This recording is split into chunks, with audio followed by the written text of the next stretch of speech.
Assalamualaikum warahmatullahi wabarakatuh. Selamat pagi, sahabat Perhappy. Kita bertemu di program Perhappy Rapi, Suara Perhappy. Kali ini kita akan ngobrol tentang hal yang dalam 1 minggu ini sangat happening di media sosial terkait dengan perjanjian dagang Indonesia dan Amerika. Tamu kita kali ini seorang guru besar yang pernah menjabat beberapa jabatan penting di negeri ini dan khususnya tentang perdagangan. Pernah menjadi Wakil Menteri Pertanian, pernah menjadi Wakil Menteri Perdagangan, pernah menjadi Direktur Utama Perum Bulog, pernah menjadi Komut di beberapa BUMN. Pak Bayu Krisnamurti, Prof. Bayu.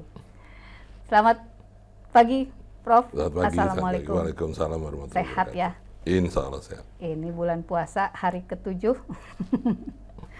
Gimana Pak Bayu? Ini 1 minggu happening banget nih.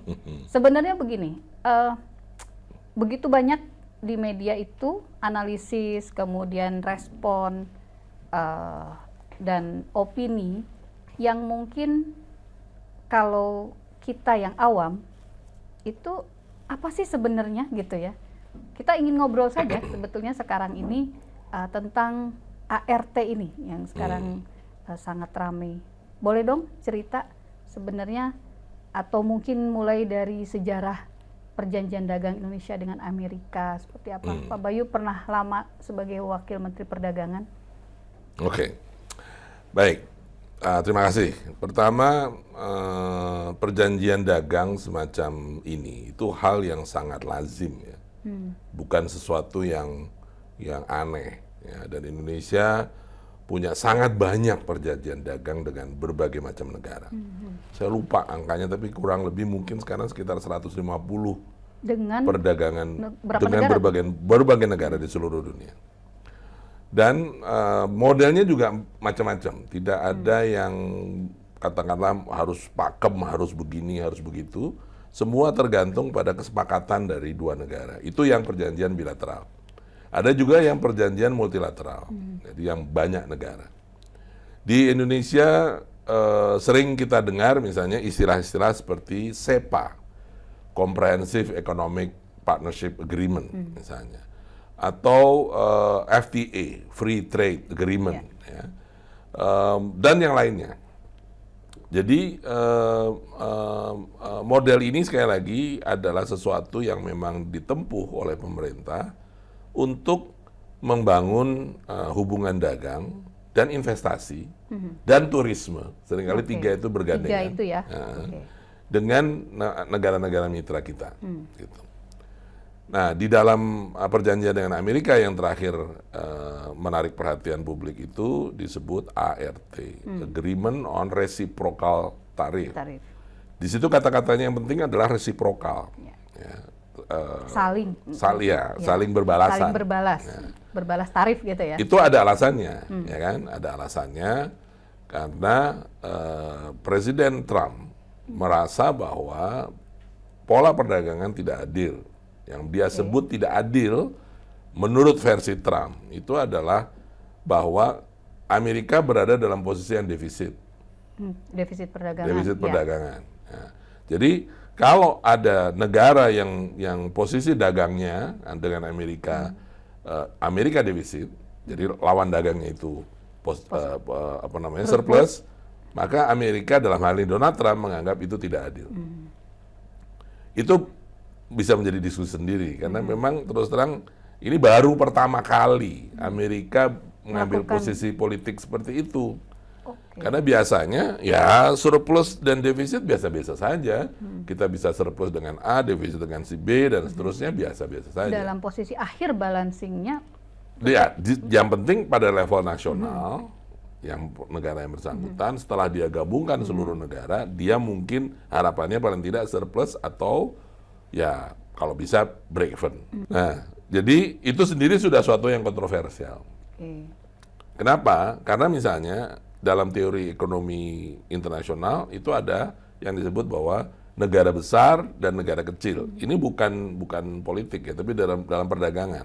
Jadi ekonomi yang dengan GDP sebesar Amerika itu dibandingkan negara-negara kecil yang GDP-nya jauh lebih kecil. Dan ini posisinya memang selalu tidak imbang, gitu kan.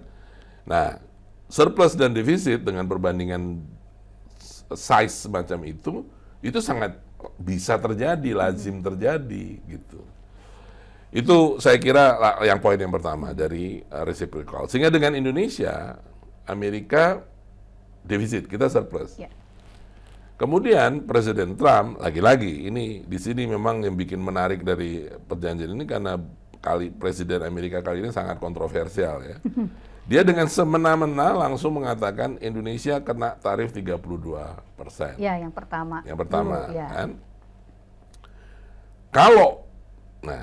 Kalau mau melakukan negosiasi bisa turun ke 19%.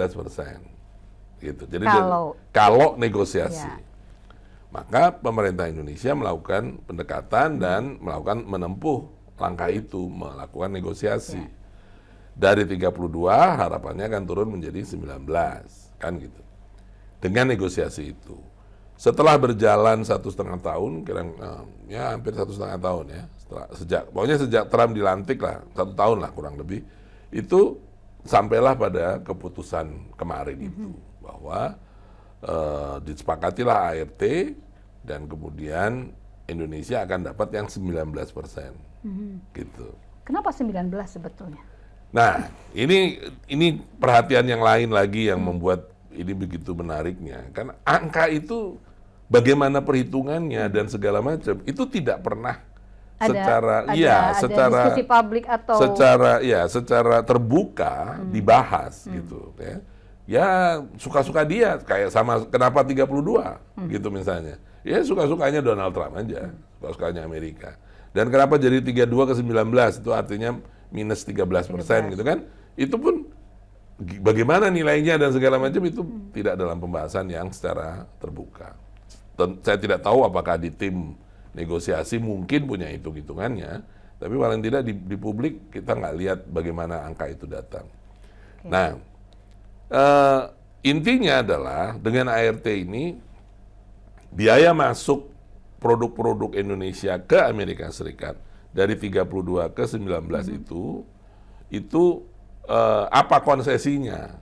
Ya kan namanya orang dagang kan tawar-menawar. Oke, kita dapat 19% dan kemudian apa yang gampangnya kita bayar apa gitu. Nah, kita juga harus mencatat supaya fair bahwa selain 19%, ternyata dari hasil perundingan itu ada beberapa yang 0%. Artinya kita bebas masuk kirim ke sana tanpa tarif. Tanpa tarif, 0%. Iya, betul. Nah, itu juga ada dan beberapa adalah produk andalan Indonesia seperti sawit, kopi, tekstil, kakao, ya, itu adalah beberapa produk yang 0% ke Amerikanya. Nah, itu bagian dari kesepakatan. Nah, belum selesai kontroversi itu, ujuk-ujuk Mahkamah Agung Amerika mengatakan cara Presiden Amerika, ini tentang Amerika, menetapkan tarif secara sepihak itu bertentangan dengan konstitusi mereka, bertentangan dengan undang-undang mereka.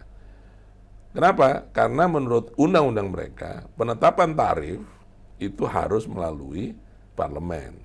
Oke. Jadi kuncinya itu bukan masalah tidak bisa menetapkan tarifnya, tapi harus melalui parlemennya itu. Cara menetapkan tarifnya yang mereka itu punya aturan sendiri. Aturan untuk melalui parlemen. Kayak kita DPR gitu ya. DPR harus persetujuan DPR mereka. Gitu.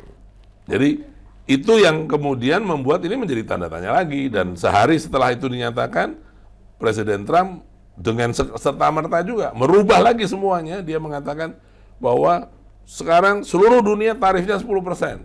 Nah, gitu. Terus ujuk-ujuk beberapa jam kemudian bilang enggak, 15%, gitu.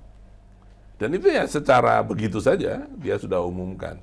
Sehingga misalnya kita sebagai yang awam ini, dengan perkembangan itu, yang 19% tadi gimana? Apa jadi 15%? Atau jadi bagaimana? Dan ini berlaku untuk, dan di sini juga bagian dari apa namanya disiplin ilmu perdagangan internasional. Kalau sekarang semuanya sama 15%, kan gitu ya.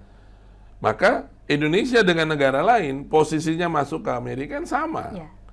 Padahal kita sudah membuat pengorbanan yang begitu besar dan membayar segitu banyak untuk supaya yang dibayar apa? Nah, itu ada di dalam perjanjiannya, ya kan? Untuk mendapatkan yang tadi 32 ke 19, maka satu, kita harus beli produk Amerika. Wajib beli produk Amerika. Kalau saya tidak salah jumlahnya 35 miliar dolar. Ya, sangat besar sekali. Dan di dalamnya termasuk pertanian. Produk pertanian Artinya Amerika. kita harus menerima impor dari Amerika. Bukan hanya sekedar harus menerima. Harus mengusahakan membeli. Jadi harus mendorong proaktif, supaya proaktif membeli. Proaktif iya, membeli. karena di situ eksplisit disebut harus membeli sejumlah itu gitu. Termasuk migas, termasuk sawat, termasuk produk pertanian. Itu menurut saya pertama. Kemudian yang kedua, di Indonesia harus ya, menerima produk Amerika yang ingin masuk ke Indonesia tanpa berbagai peraturan yang selama ini berlaku untuk produk-produk impor. Ya.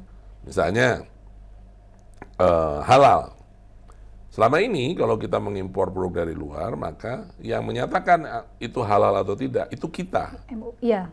Ya, Indonesia. Bukan sertifikasi halalnya dari kita ya. Dari kita.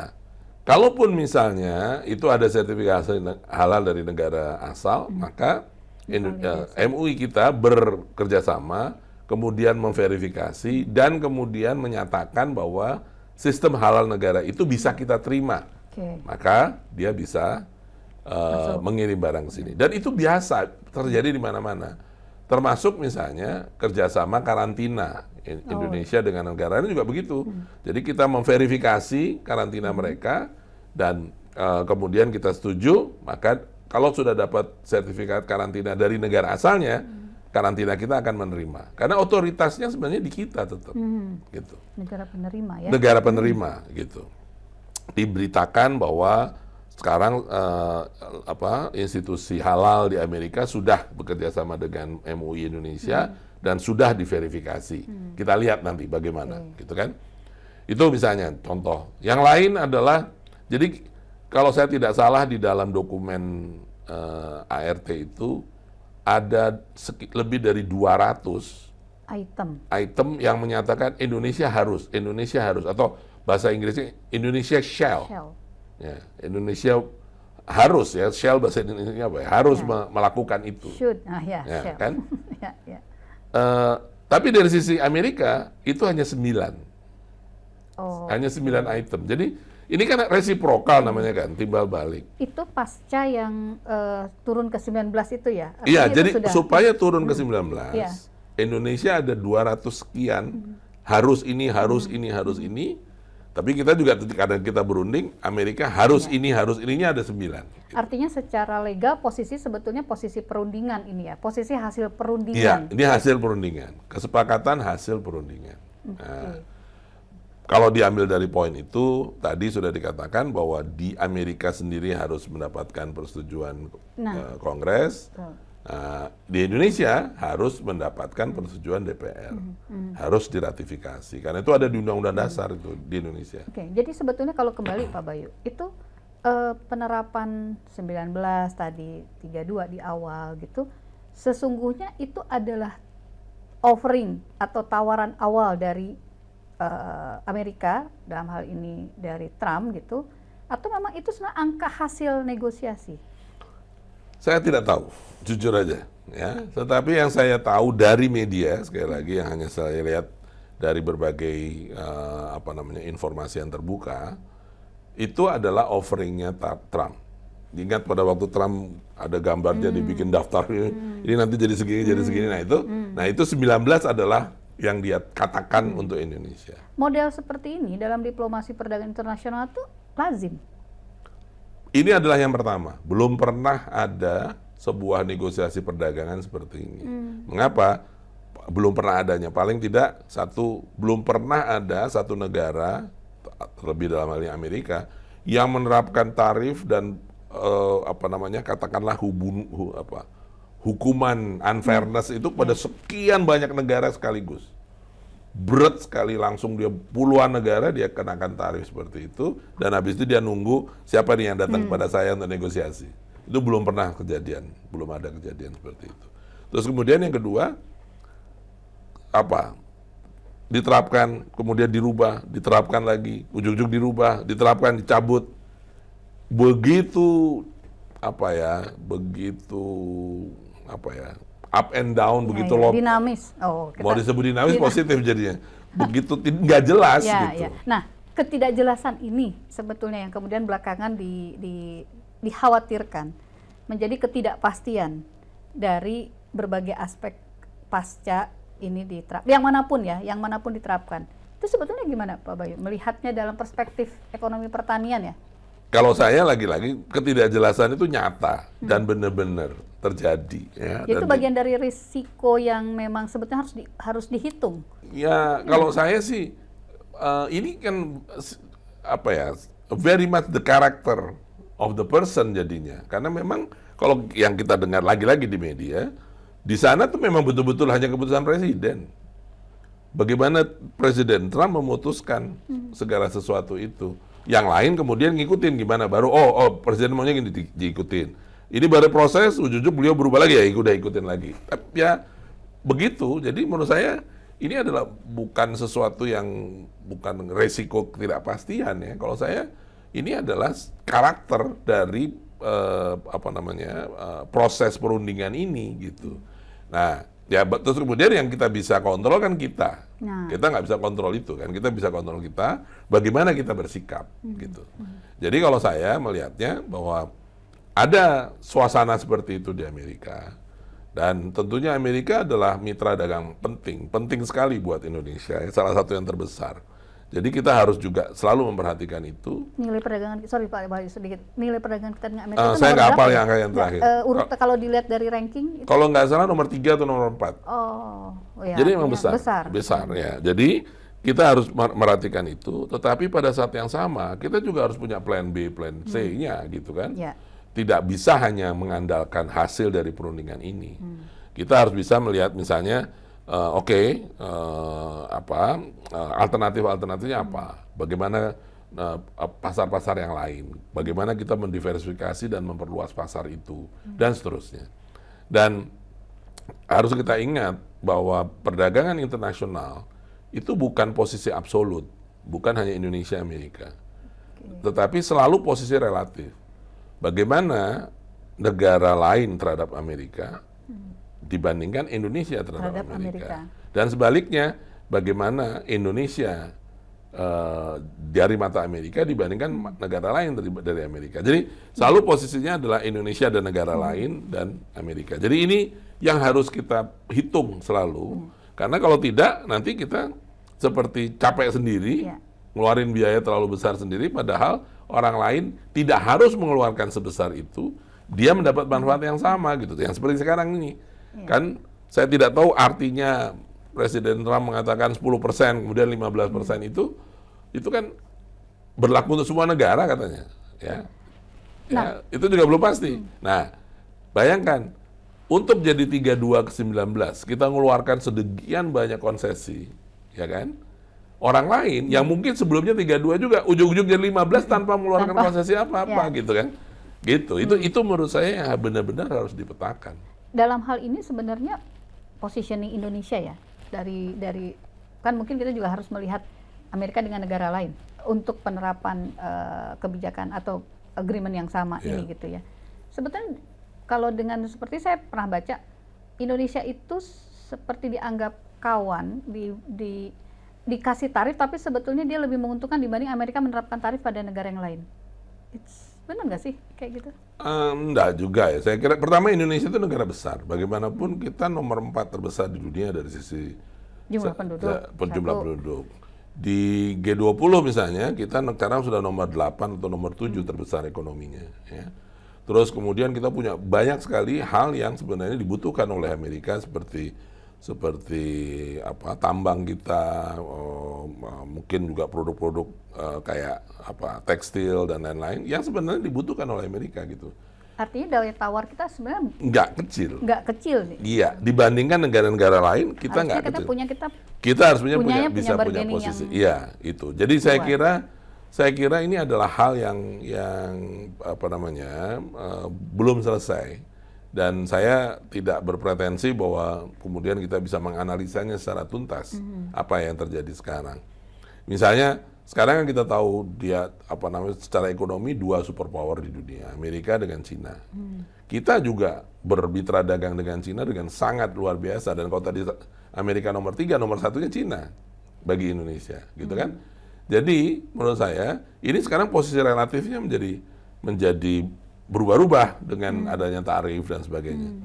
Jadi kalau saya berharap, atau ya sebagai warga negara lah paling tidak berharap, kita punya satu proses di dalam negeri yang betul-betul bisa melihat ini secara menyeluruh dan membuat hitungan-hitungan yang cermat, yang jeli, yang strategik, ya, dan melihat ke depan bagaimana hubungan Indonesia dengan negara-negara itu.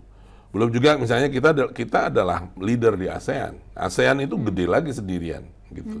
Terus kemudian bagaimana perkembangan dengan Eropa yang sudah sekarang berubah dengan berbagai macam langkah yang dibuat oleh Presiden Trump juga secara politik. Jadi kalau saya ini belum selesai. Ini masih suasana yang sangat dinamis. Kalau mau ya namanya dinamis berarti sudah pasti tidak pasti. Ya. Gitu kan? Nah ini yang masih harus kita lihat terus keluar. Beberapa kepada teman-teman misalnya yang bersemangat mengatakan bahwa ini kita ada yang bahkan bilang kita dikadalin lah segala macam. Itu menurut saya nggak usah ngambil kesimpulan terlalu cepat juga, karena ini belum selesai kan, dan ini belum berlaku sepanjang belum diratifikasi, belum disetujui DPR, ini nggak berlaku karena harus diratifikasi. Diratifikasi oleh DPR Indonesia. Iya. Itu Undang-Undang Dasar itu, pasal 11 mengatakan bahwa pemerintah itu dengan izin DPR eksplisit mengajukan perjanjian internasional. Jadi nggak bisa ini langsung berjalan. Ini harus dibahas dulu di DPR. Dan di situ mungkin pemerintah bisa menjelaskan angka-angka itu semuanya. Ya. Tapi di sisi lain, mau bagaimana membahas itu orang sananya juga belum jelas. Belum pasti juga kan dengan keputusan Mahkamah Agung mereka. Dan Mahkamah Agungnya nggak main-main loh. 6-3 kan kalau nggak salah. 6 setuju, 3 yang menolak. Jadi ini serius gitu di sananya gitu kan. Dan meskipun kemudian yang di Amerika sepengetahuan saya baca itu yang dipermasalahkan oleh Mahkamah Agung adalah tarif. Nah, tarif kan. Padahal di dalam perjanjian ART Indonesia walaupun namanya reciprocal tarif, di dalamnya sangat banyak hal yang tidak berhubungan dengan tarif. Ya. Termasuk tadi masalah halal, masalah TKDN, itu kan tidak berhubungan dengan tarif, itu non tarif aktivitinya. Kemarin atau tadi pagi Presiden Trump sudah mengingat, awas ya kalau sampai ada yang kabur nih dari perjanjian gara-gara Supreme Court gitu. Jadi ini masih sangat dinamis. Ya, masih banyak sekali yang belum kita ketahui. Kembali tadi Pak Bayu, kalau misalnya ya artinya dengan suasana yang masih belum pasti seperti ini, sebetulnya bagi pelaku usaha yang kemudian bisa terdampak, bicara soal tarifnya kan mungkin akan tetap terjadi berapapun gitu ya. Itu sebetulnya apa yang perlu diperhatikan, perlu diatensi dari kemungkinan ART dengan versi manapun nanti gitu ya, yang finalnya nanti. Kalau menurut saya sih para pengusaha, pebisnis itu pragmatis ya. Kalau yang saya dengar sampai dengan hari ini jalan tuh masih nggak terpengaruh gitu ya? Atau sangat kecil pengaruhnya? Dengan pengaturan yang lama. Oh, yang gitu. Berlaku. Yang sudah benar-benar berlaku gitu. Nah, tetapi memang namanya bisnis itu kan dia forward looking, nggak bisa dong bikin bisnis hanya hari ini gitu, nggak bisa selalu spot istilahnya dalam bisnis itu. Dia harus melihat futures, kedepannya gimana. Nah, kedepannya itu yang kemudian menjadi tanda tanya besar. Nah, tetapi di sisi lain, terlalu menggantungkan kepada keputusan politik ini yang kan sekarang sudah masuk dalam ranah hukum juga, itu menurut saya terlalu riskan kalau untuk berpikir ke depan. Jadi para pebisnis yang kalau dia sudah bisa masuk pasar Amerika itu kan pasti barang bagus, bukan barang jelek ya. Mau nggak mau, menurut saya harus benar-benar memperhatikan dan merubah strategi bisnisnya.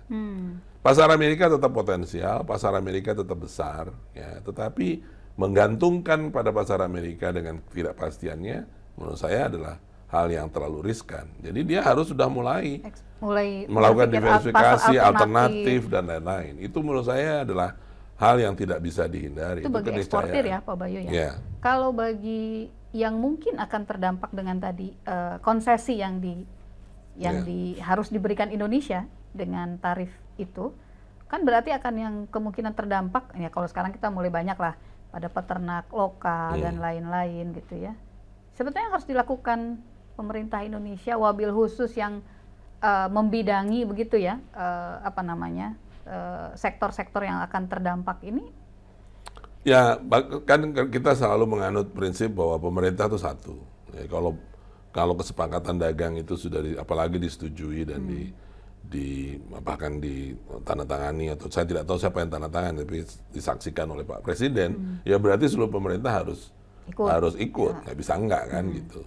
Jadi kalau itu nanti sudah jadi ada dan diratifikasi dan berlaku, ya mau tidak mau ya harus tinggal menerima dan melakukan berbagai langkah dengan skenario itu. Misalnya nanti tadi kalau misalnya benar halal itu bisa menjadi jauh lebih mudah, kita sadari dan kita akui bahwa halal adalah salah satu cara kita membendung, bukan hanya sekedar karena pertimbangan syariah Islamnya, tapi juga karena membendung aspek perdagangan untuk tidak masuk terlalu deras. Demikian juga TKDN, itu juga bagian dari proses kita untuk mengelola perdagangan internasional kita dan lain-lain. TKDN itu di dalam agreement ini dia dijadikan concern oleh kitanya atau termasuk bagian dari yang dikonsesi? Di sana dikatakan bahwa tidak boleh lagi yang mengikuti ketentuan TKDN, gitu. Jadi dikecualikan dari TKDN. Suka-suka lah ya. Gitu ya, gitu kan gitu. Ya.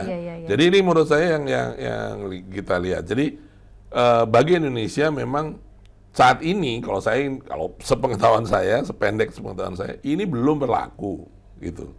Yang masuk pun belum berlaku. Ya. Kalau memang sudah berlaku, itu bisa menjadi sesuatu yang harus kita hitung dengan sangat matang. Tapi saya nggak mau berandai-andai, karena yang bagaimana nanti yang berlakunya itu kan kita nggak tahu. Ya. Nah, kecuali memang kita diajak membahas, oke, idealnya yang berlaku bagaimana? Nah, itu jadi berbeda konsepnya. Ya, itu di situ menurut saya bisa ada proses diskusi. Tapi kalau tidak, ya kita tinggal menghitung saja nanti. Sebenarnya saya mau nanya itu. Jadi sebenarnya harusnya nih, sebetulnya yang dengan situasi Indonesia, apalagi tadi dengan posisi yang sebetulnya kuat untuk bargain, untuk menawar daya tawar kita. Angka, kalau kita pun tidak bicara satu angka, tapi range misalnya gitu ya, yang ideal antara kita dengan Amerika itu, atau yang sekarang berlaku sebenarnya sudah cukup baik. Sudah benar ya sekarang? Iya, kalau menurut saya sudah cukup baik. Katakanlah begini, oke, kalau katakanlah apa yang dikatakan atau concernnya Presiden Trump itu sesuatu yang oke deh gitu ya, bahwa Indonesia surplus, Amerika defisit. Oke, berarti kita hitung aja itu. Cost kita adalah sebesar surplusnya aja, kan gitu. Ya udah, berarti kita balancekan trade-nya.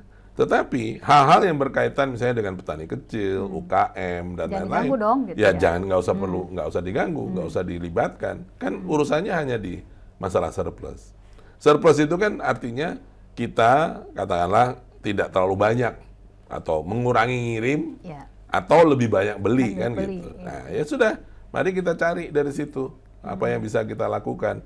Nah, kalau misalnya dia mau masalah mengirim, jadi masa dibatasin beli ke sana, ya udah silakan terapkan tarif di sana yang bisa membuat kemudian harganya secara relatif bisa mengurangi ekspor kita ke sana.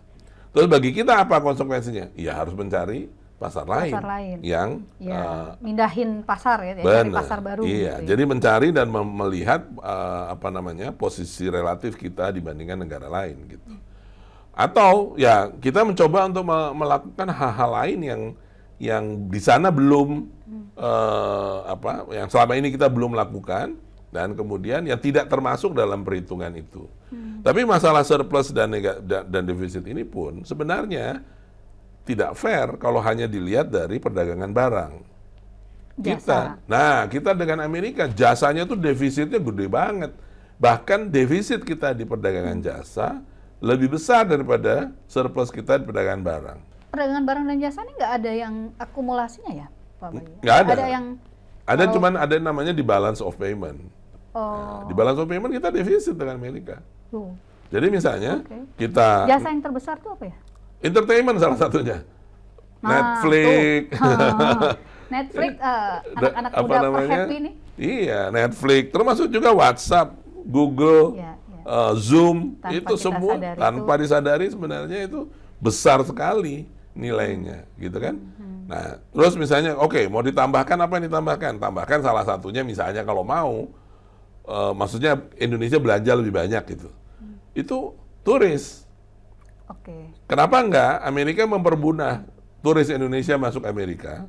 Itu sangat banyak yang pengen pergi ke sana. Tapi kan sekarang dipersulit, segala sesuatunya nggak boleh masuk. Susah, ya udah. Jadi akhirnya, jadi ya ada banyak hal yang bisa kita bahas yang kemudian membuka alternatif pemikiran yang tidak seperti seolah-olah kita memberikan konsesi terlalu besar. Itu tuh sebetulnya saya mulai masuk ke aktor nih. Kalau di kita, kalau yang melakukan negosiasi seperti itu, leading sector tetap di Kemendak ya, Pak Bayu? Atau di...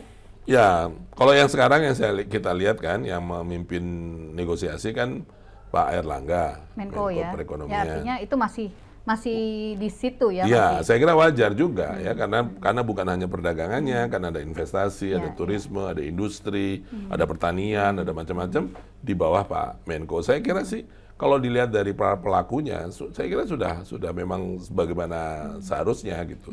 Bahkan mungkin kalau mau, ya kita lihat kok mana-mana Pak Erlangga sendiri gitu, ya kan? Kenapa nggak yang lain kemana gitu? Apa nggak diajak dalam proses perhitungan, proses negosiasi? Itu tentunya karena sektor yang besar. Itu saya nggak lihat itu. Iya makanya. Ya, tapi itu kan keputusan pimpinan ya. Itu sebenarnya gaya kepemimpinan saja. Kita nggak bisa mempertanyakan itu karena memang arahan presiden mungkin begitu, Pak Menko juga menganggap itu lebih efisien, ya silahkan aja. Tapi seharusnya secara tusi sebetulnya ya Menko benar, Menko Perekonomian bahwa kemudian di bawahnya itu kemudian memberikan feeding dan lain-lain, itu selama dulu Pak Bayu di sana memang begitu. Itu yang aktif itu atau yang harus melakukan monitoring dan dashboardnya itu adanya di Gambir di sana ya. Betul. Ya, cuman mungkin kadang-kadang ada taktik negosiasi. Jadi kan kalau sekarang Menko itu langsung presiden. Ya, kalau misalnya artinya yang bisa overrule Menko tinggal presiden kan. Kalau dulu misalnya pengalaman saya yang disuruh, yang disuruh itu yang maju ke depan duluan Mendak. Kenapa? Kalau Mendak berarti ada dua lapis. Ada koreksi lagi. Ada koreksi di sini atau di nah gitu. Jadi itu strategi itu bagian dari itu bagian dari cara kita membuat taktik dan strategi aja. Tapi secara itu saya kira sih yang dilakukan oleh pemerintah sudah oke. Cuman ya itu tadi kita terguncang-guncang dengan apa yang terjadi di Washington gitu. Waduh, berubah lagi gitu. Jadi artinya ini kalimat terakhirnya Pak Bayu nih. Jadi pemerintah udah benar nih ya. Maksudnya kalau kita bicara ini sudah dalam track yang benar dalam konteks bisnis proses untuk sampai agreement, kemudian finally hasilnya kita belum tahu.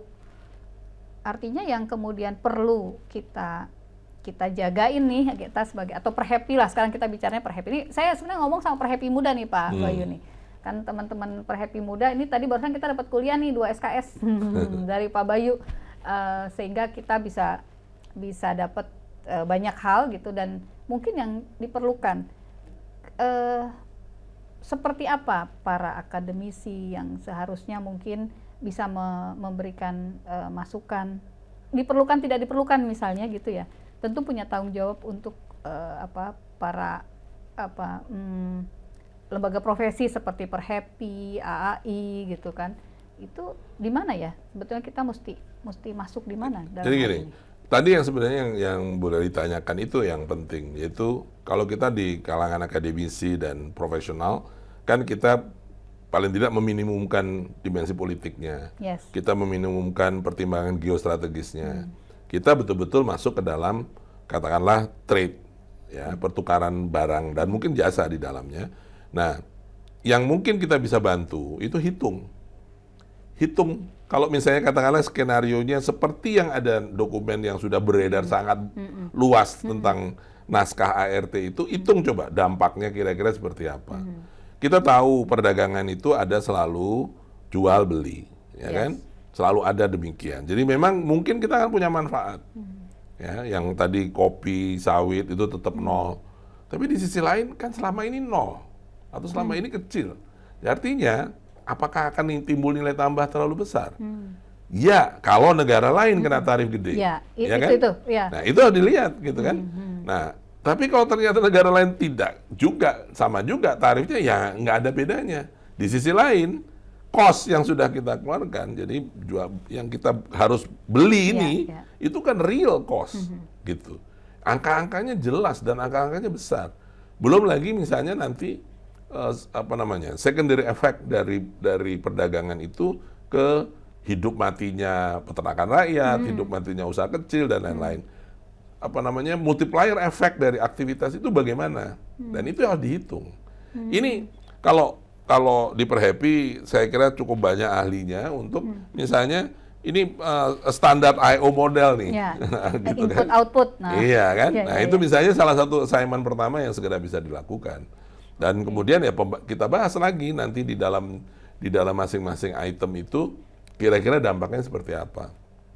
Saya kira kita sebagai profesi ini, ekonomi pertanian, sebagai akademisi, proses negosiasi yang punya dimensi politik dan geostrategis itu memang tugasnya pemerintah. Kita kalau bisa memberikan usulan perhitungan kepada pemerintah tentang bagaimana cost and benefit itu, atau ya hitungan impact dari hasil perundingan. Nah, ini menurut saya satu ruang yang sangat besar yang bisa dilakukan. Artinya di sana kan yang nanti harus menjadi satu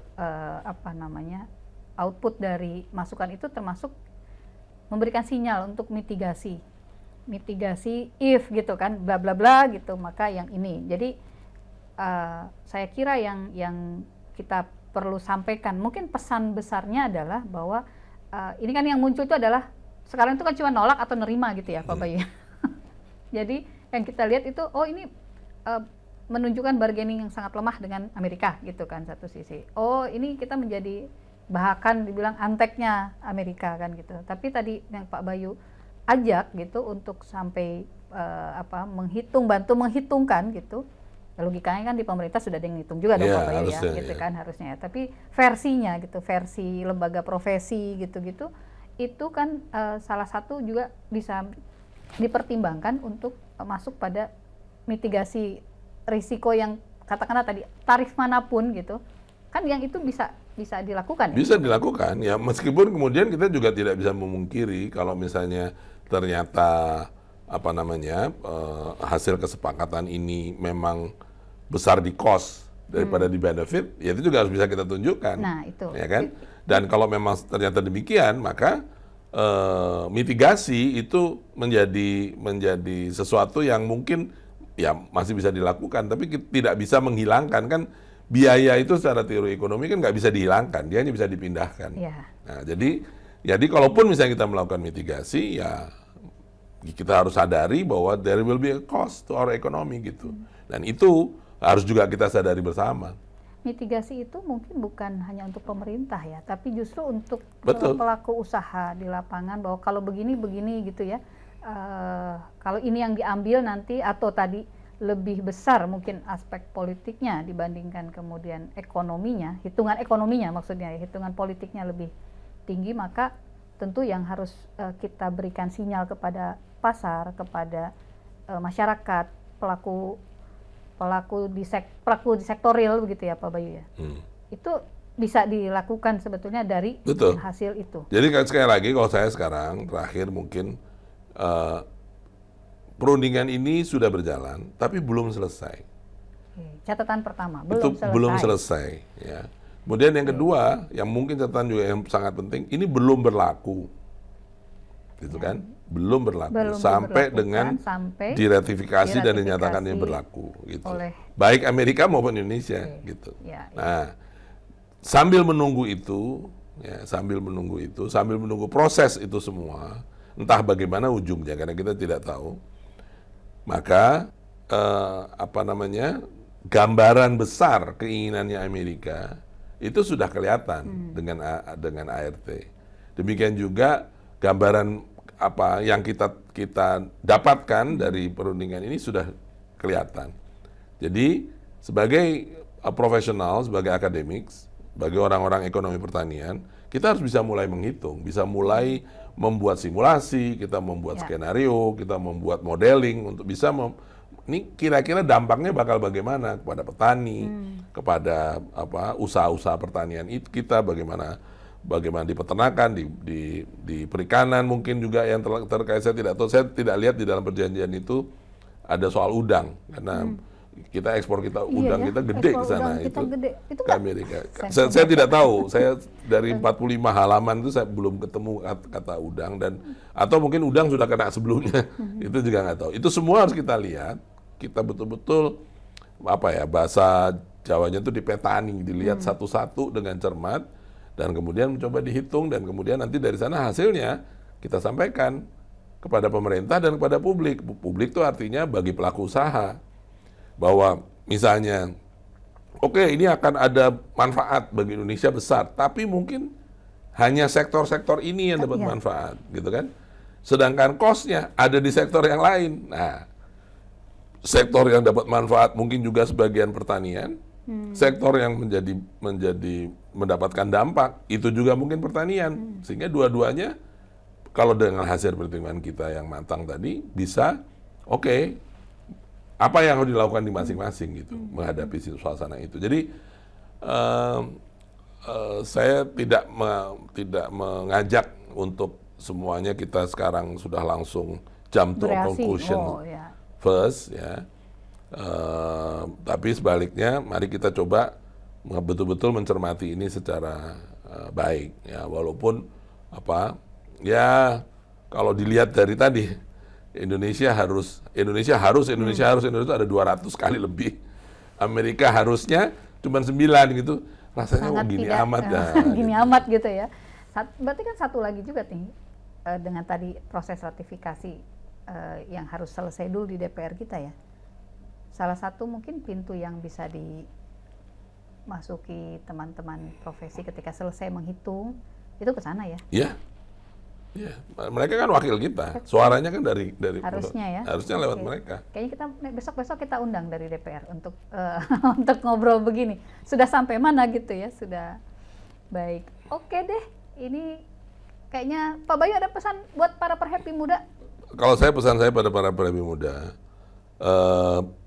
tantangan yang dihadapi oleh para perhappy muda itu jauh lebih complicated, jauh lebih tidak pasti dibandingkan zaman saya atau bahkan dari zamannya Bu Lely sekalipun. Jadi Anda harus lebih sophisticated, harus lebih canggih. Dan untungnya sekarang juga teknologi analisa jauh lebih banyak ya.